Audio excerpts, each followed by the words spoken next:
Olá, seja muito bem-vindo, seja muito bem-vinda a esse vídeo, no qual iremos falar sobre os tipos de ansiedade que existem.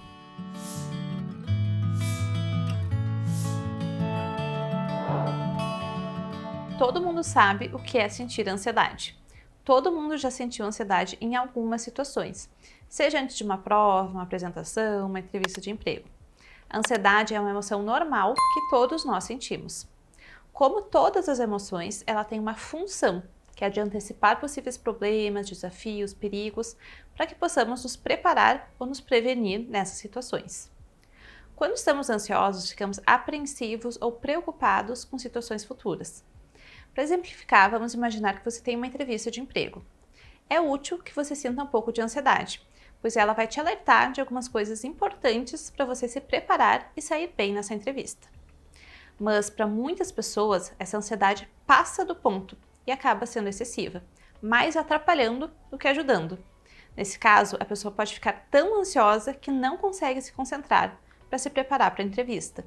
Durante a entrevista, pode não conseguir falar como gostaria e ter sintomas corporais, como coração acelerado e suor, que vão atrapalhar naquele momento.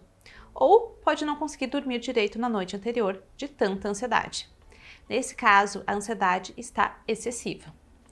Quando a ansiedade é excessiva e persistente, podemos avaliar se ela não se encaixa em um dos transtornos de ansiedade, que são classificações para os tipos de ansiedade, descritos no DSM-5-TR, que é o Manual Diagnóstico e Estatístico de Transtornos Mentais, utilizado por psicólogos e psiquiatras para auxiliar no diagnóstico. É muito comum que quem tem um dos transtornos de ansiedade também tenha outro. Chamamos isso de comorbidade.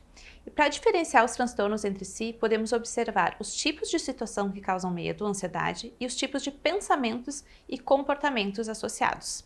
O que vai diferenciar um transtorno do outro é a forma como a ansiedade se manifesta. Além disso, vamos diferenciar do medo ou da ansiedade provisórios, que são com frequência induzidos por estresse.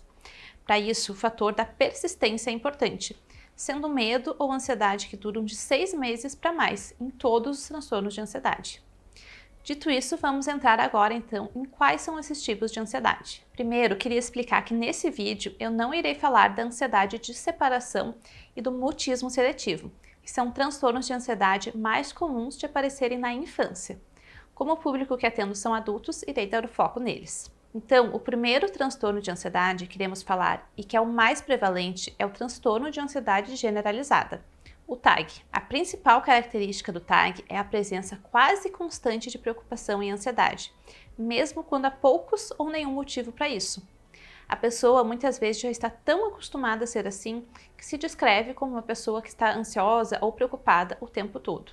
As preocupações giram em torno de diversas áreas da vida, como responsabilidades de desempenho no trabalho, preocupações em relação à sua saúde ou da sua família, preocupações financeiras, preocupações com os relacionamentos, preocupações com algo de ruim que possa vir a acontecer com você ou com sua família, ou preocupações menores, como realizar tarefas de casa ou se atrasar para compromissos. Dependendo da fase da vida, as preocupações podem ir mudando, mas a característica de preocupação excessiva se mantém. As pessoas com ansiedade generalizada também têm dificuldade para parar de se preocupar, mesmo em momentos que está tudo bem, como momentos de lazer, como se fosse difícil desligar essa preocupação. Essa preocupação e ansiedade excessiva pode vir acompanhada de outros sintomas, como inquietação ou sensação de estar com os nervos à flor da pele, cansaço físico ou mental, dificuldade em concentrar-se ou sensação de branco na mente, irritabilidade, tensão muscular, que pode causar dores no corpo, dores de cabeça ou bruxismo, e problemas com o sono,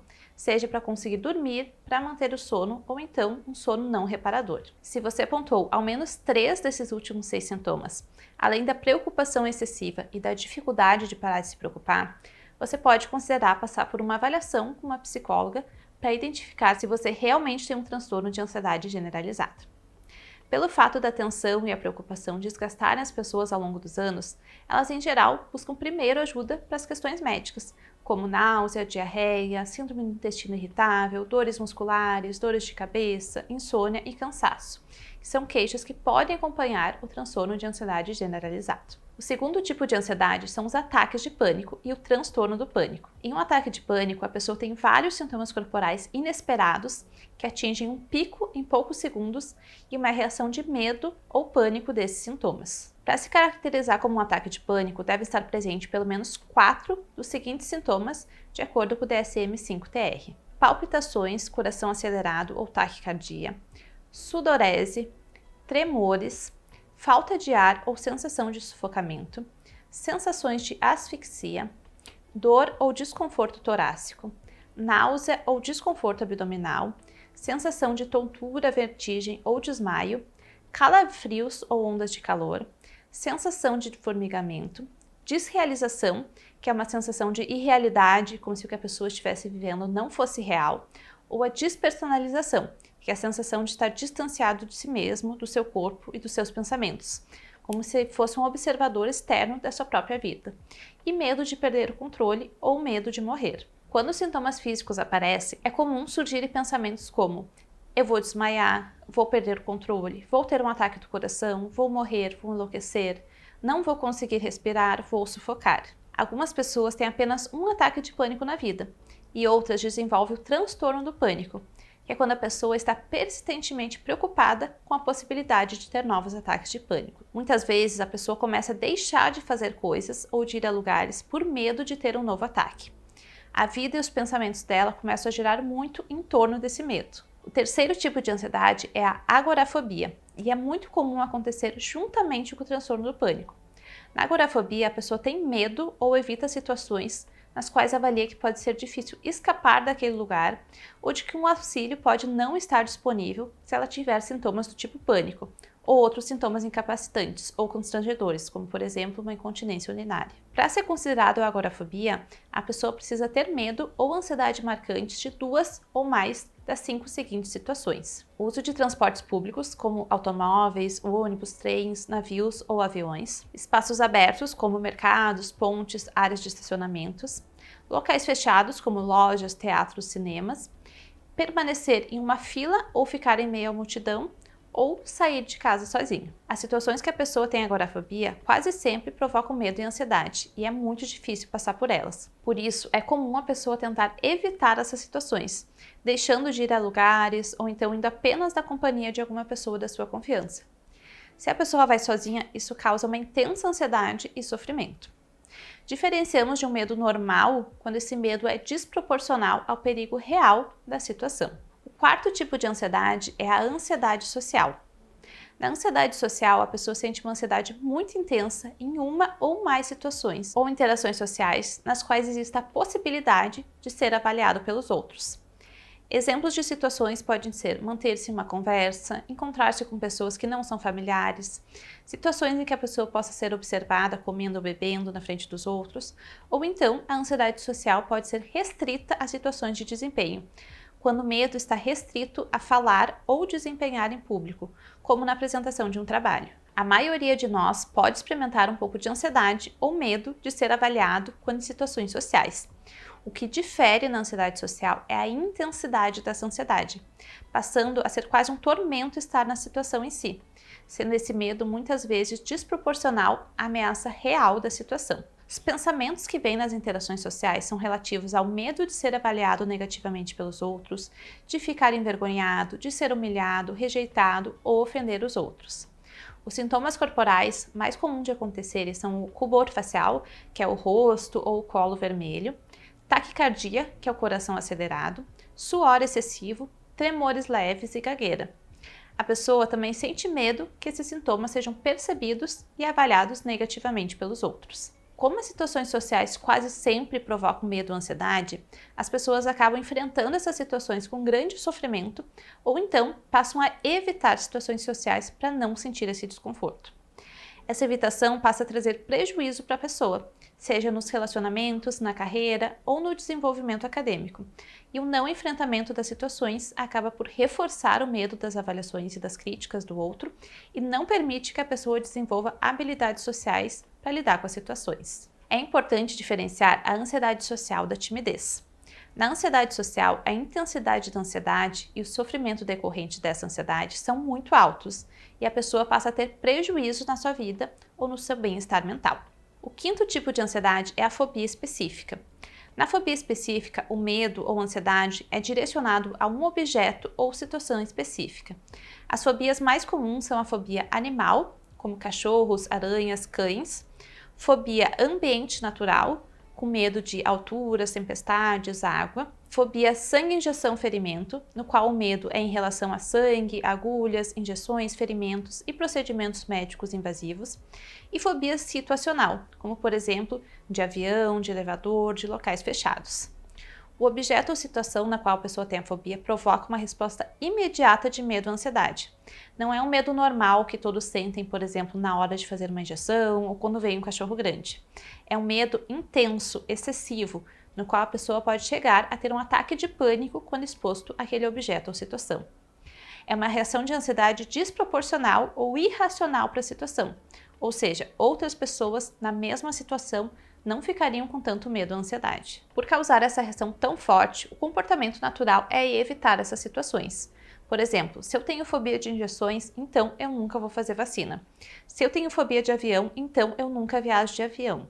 Ou então a pessoa até se expõe às situações, mas suporta com muito medo e ansiedade. E o sexto e último tipo é a ansiedade de doença. No DSM-5-TR, esse transtorno está localizado na categoria de transtorno de sintomas somáticos e transtornos relacionados, mas também é considerado um transtorno de ansiedade. O principal critério da ansiedade de doença é a preocupação quase constante em ter ou contrair uma doença grave. A pessoa não tem sintomas físicos presentes ou, se tiver, são de intensidade leve. O sofrimento da pessoa não é decorrente da queixa física em si, mas do significado do sintoma, que é a de que há alguma doença grave, mesmo nada apontando para isso.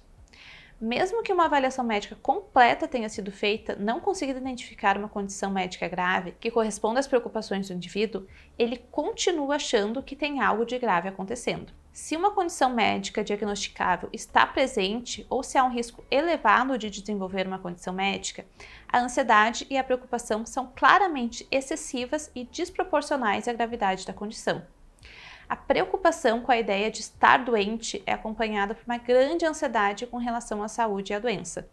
Essas pessoas assustam-se facilmente com doenças, como ao saber que alguém ficou doente ou ao ler uma reportagem relacionada à saúde. Suas preocupações acerca de doenças não diminuem mesmo com exames e tranquilização médica que provem que está tudo bem. Além disso, a pessoa pode ter comportamentos excessivos relacionados à saúde, como verificação repetida do corpo procurando sinais de doença, muitas idas ao médico, realização de exames, pesquisas na internet sobre a doença suspeitada de forma excessiva, comportamentos como aferir a pressão arterial ou os batimentos cardíacos com muita frequência e busca repetida de apoio e tranquilização da família, amigos e médicos para confirmar que está tudo bem. Em outros casos, a ansiedade leva ao caminho contrário, a uma evitação de tudo relacionado à doença, como não ir a consultas médicas, não visitar pessoas doentes, não ler sobre doenças ou não fazer atividades que a pessoa julga que podem comprometer a saúde. As preocupações com a saúde ocupam um lugar de destaque na vida da pessoa, afetando atividades cotidianas e até as relações pessoais. A preocupação relacionada a doenças deve estar presente há pelo menos 6 meses,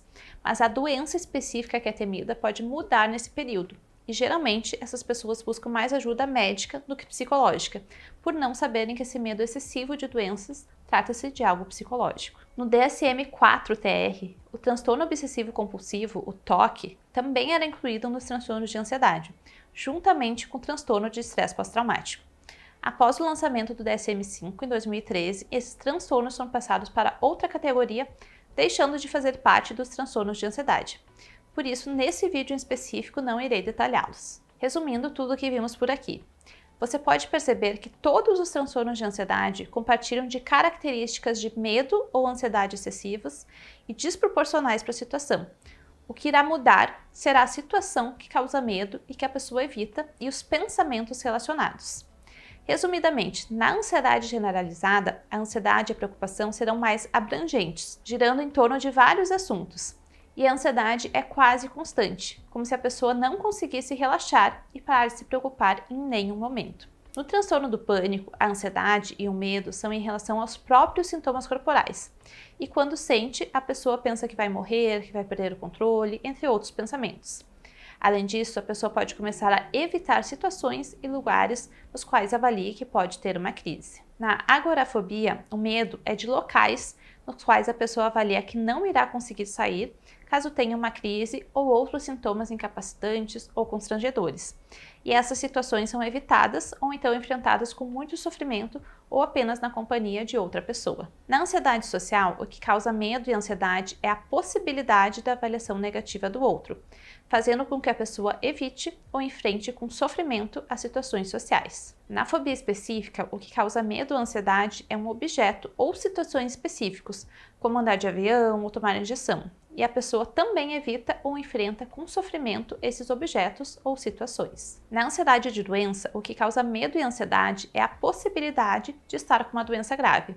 Qualquer sinal, a pessoa já fica com medo de que seja algo grave e grande parte da sua vida passa a girar em torno de temas relacionados à saúde. Em todos os transtornos, os sintomas precisam estar presentes durante pelo menos 6 meses, para diferenciar de uma ansiedade transitória, além de causar sofrimento ou trazer prejuízos para a vida da pessoa.